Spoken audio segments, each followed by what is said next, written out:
ప్రజలారా మా YouTube channel నా పేరు రాజు. ముఖ్యంగా చూస్తే వైసీపీ ప్రభుత్వంలో 2019 నుంచి 2024 వరకు కాకినాడలో రేషన్ బియ్యం అక్రమ రేషన్ బియ్యంపై అప్పట్లో పెద్ద చర్చ జరిగింది.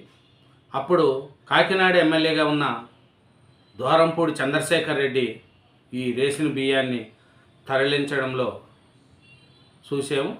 ఆయన 2019లో ఎమ్మెల్యే నుంచి 2024 మధ్యలో కాకినాడ నుంచి ఎంతో రేషన్ బియ్యం పంపించారు. అక్రమంగా రేషన్ బియ్యాన్ని బయటికి పంపించారు. దీని మీద మనం చూసుకుంటూ పోతే అప్పట్లో పవన్ కళ్యాణ్ గారు దీని మీద సీరియస్గా అయ్యారు. తర్వాత ఆయన ఈ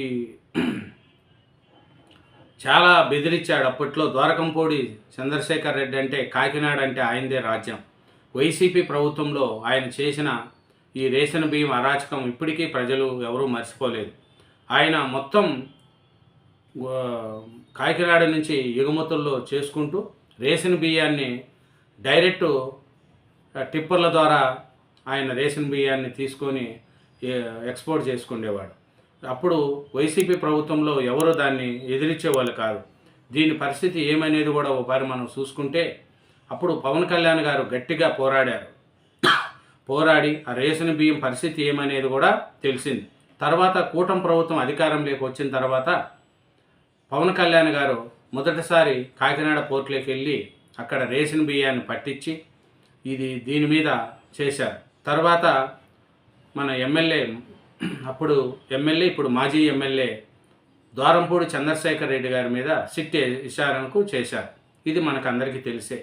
ఈ సిట్టు విచారణ ఇప్పటి వరకు ఏం నడుస్తుంది, ఏం అంతగా చేశారు అనేది కూడా చూడండి. అప్పట్లో కాకినాడ పోర్టును స్మగ్లింగ్ డాన్గా మార్చారని మంత్రి నారాయణ మనోహర్ గారు అంటున్నారు. బియ్యం తరలిస్తుంటే ఏం చేస్తున్నారని పవన్ కళ్యాణ్ గారు కూడా సీరియస్ అయ్యారు. ఏది అధికారంలోకి వచ్చిన తర్వాత రేషన్ బియ్యం స్మగ్లింగ్ వ్యవహారము వైసీపీ అధినేత వైఎస్ జగన్కు కూడా తెలిసే చేశారనేది కూడా తెలిసింది. అట్లా అన్నీ కూడా నడిచినాయి. తర్వాత ఈ మన కూటమి ప్రభుత్వం వచ్చిన తర్వాత ఇవన్నీ తెలిసినాయి. ఇప్పుడు దాని మీద ఏమి మనం ఒకసారి చూసుకుంటే కూటమి ప్రభుత్వం వచ్చిన విచారణ మూసేశారు. ఆ విచారణ వేశారు. ఇంతవరకు ఏమీ లేదు. వైసీపీ ప్రభుత్వంలో రేషన్ మాఫియా సూత్రధారి మనకు ద్వారంపూడి చంద్రశేఖర్ రెడ్డి గారు కాకినాడ ఇప్పుడు మాజీ ఎమ్మెల్యే, అప్పుడు ఎమ్మెల్యే. ఆయన చేసిన అరాచకాలు మనకి ఇప్పటికీ కళ్ళ ముందర కనిపిస్తూ ఉంటాయి.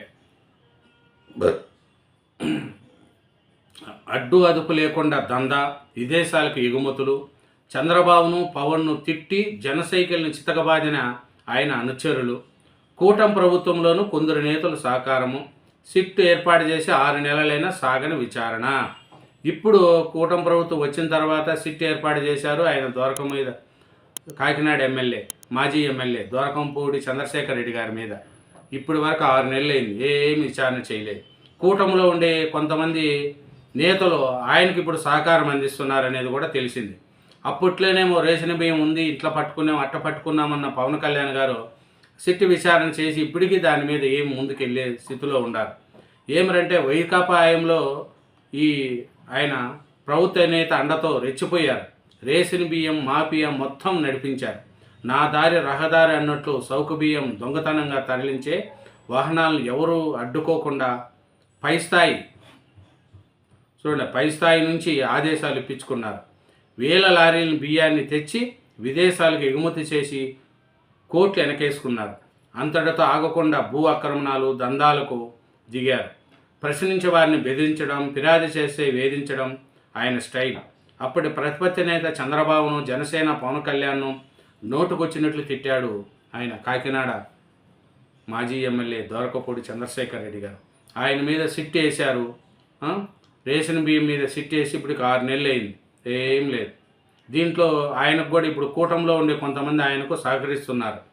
అధికారులు కూడా అతనికి సహకరిస్తున్నారు. దీని పరిస్థితి ఏమనేది కూడా మనకు తెలియదు. కూటమి ప్రభుత్వం ఇవన్నీ చేసింది. ఏం చేశారు చెప్పండి? పవన్ అభిమానులను, జనసేన కార్యకర్తలను వెంటబడి మరీ కర్రలతో చితకబాదారు. ప్రభుత్వ పెద్దల అండదండలున్న ఆ ఇంటి ద్వారము వైపు కన్నెత్తి చూడాలన్న అప్పటి అధికారులు, ప్రజాప్రతినిధులు సైతం వణికిపోయారు. కూటమి ప్రభుత్వం వచ్చింది, ఆధారాలతో ఆయన దందాలను బయటకు వచ్చాయి. ఇంకేముంది, ఆయన అరదండాలు తప్పవని రాష్ట్రమంతా అనుకున్నారు. సర్కారు కొరువుదీరి ఏడాది గడిచిన దాని మీద ఏం లేదు. చూడండి, అందరూ ఏమనుకున్నారు, ద్వారకంపూడి చంద్రశేఖర్ రెడ్డి గారు చేసిన ఈ అక్రమాల మీద ప్రభుత్వం సీరియస్గా తీసుకుంటుంది, ఆయన మీద యాక్షన్ తీసుకుంటారు అన్నారు. ఏమీ యాక్షన్ తీసుకోలేదు. ఆయన చేసింది అందరికీ తెలుసు. పవన్ కళ్యాణ్ గారిని ఎట్లా ఇబ్బంది పెట్టారు, జనసేన వాళ్ళని ఎట్లా ఇబ్బంది పెట్టారు అన్నీ తెలుసు. అయినా సిట్టు విచారణ చేసి ఇప్పటికి ఈ ప్రభుత్వం వచ్చి 6 నెలలు దాటిపోయింది. ప్రభుత్వం వచ్చి కూడా ఇన్ని రోజులైంది, 14 నెలలు 15 నెలలుగా వస్తాను. దీనికి ఏమవుతుంది, దీని మీద యాక్షన్ తీసుకుంటారా తీసుకోరా అనేది కూడా మనకు తెలియలేదు. ఎందుకంటే అప్పట్లో వైసీపీ ప్రభుత్వంలో రేషన్ బియ్యం లారీలను గ్రీన్ ఛానల్ ఎవరు ఆపేదే లేదు. ఆయన వస్తుందంటే వదిలేసేవాళ్ళు. అట్లాగా కాకినాడ పోర్టులో ఎన్నో చేశారు, ఎంతో పట్టుకున్నారు. దీని మీద ఏమీ యాక్షన్ ఇంతవరకు కూటమి ప్రభుత్వం తీసుకోలేదు. కూటమి ప్రభుత్వం వచ్చిన తర్వాత కూడా ఆయన దందా ఆగలేదు. గతేడాది జూన్లో పౌర సరఫరా శాఖ మంత్రి నారాయణ మనోహర్ కాకినాడ పోర్టు పరిసర ప్రాంతాల్లో గోదాముల్లో తనిఖీలు నిర్వహించారు. 13 గోదాముల్లో 49,546 టన్నుల బియ్యాన్ని సీజ్ చేశారు. వీటిలోని 25,386 టన్నుల బియ్యము పోర్ట్ సైడ్ ఉన్నాయని, అవి రేసిన బియ్యమని నిగ్గు తేల్చారు. వీటి విలువ 83.78 కోట్లని లెక్కగట్టారు. 13 మంది గోదాముల యజమానులపై 6A పాటు క్రిమినల్ కేసులు నమోదు చేశారు. కొద్ది రోజుల తర్వాత సీజ్ చేసిన బియ్యాన్ని పాడైపోతున్నాయని గోదాముల యజమానులు కోర్టుకెళ్లారు. బ్యాంకు గ్యారంటీలు ఇచ్చి వాటిని విడుదల చేయించుకున్నారు. చూడండి, అంతా అదే. కూటమి ప్రభుత్వం తర్వాత ఏమీ చేయలేదు. ఇది సిట్టు విచారణ అంటారు, అది అంటారు, ఇది అంటారు. మాటలు అధికారంలో రాకముందేమో కూటమి ప్రభుత్వం తేల్చేస్తాం, పొడి చేస్తామంటారు. అధికారం వచ్చిన తర్వాత కన్నెత్తి కూడా చూడరు. సిట్టు చూడండి, సిట్టు ఎన్నిసార్లు సవరిస్తారో తెలియదు. డిసెంబర్ 6న పేదల బియ్యం అక్రమ రవాణాపై నమోదైన కేసుల వివరాలను యూనిత్ బ్రిజ్లాల్ ఆధ్వర్యంన ప్రభుత్వం సిట్ ఏర్పాటు చేసింది. అదే నెలాఖరులు సిట్లో పోలీసు అధికారుల స్థానంలో పలు శాఖల జిల్లా అధికారులను తీసుకొచ్చి మరో జీవో ఇచ్చారు. ఇవన్నీ మారుస్తూనే ఉంటారు. తాజాగా ఈ నెల సిట్లోకి అదనంగా 10 మంది సిఐడి పోలీసుల బృందాన్ని తీసుకొచ్చారు. ఈ దందా అంతే, ఎంత కొట్టినా దోస్తానే ఉంటుంది. దీన్ని పట్టించుకుంటే లేదు. అధికారంలో రాకముందు కూటమి ప్రభుత్వము వాళ్ళ మీద యాక్షన్ తీసుకుంటే ఇది తీసుకుంటామన్నారు. ఇంతవరకు దాన్ని ఏమీ లేదు. చౌక బియ్యంపై అప్పట్లో ఎంతో రచ్చ జరిగింది. పేదవాళ్ళు తినే బియ్యాన్ని కూడా అప్పుడు వైసీపీ ప్రభుత్వంలో ఎక్స్పోర్ట్ చేసి లక్షల కోట్లు సంపాదించుకున్నారు. కానీ ఇప్పటి వరకు దాని మీద ఏమీ యాక్షన్ తీసుకోలేదు.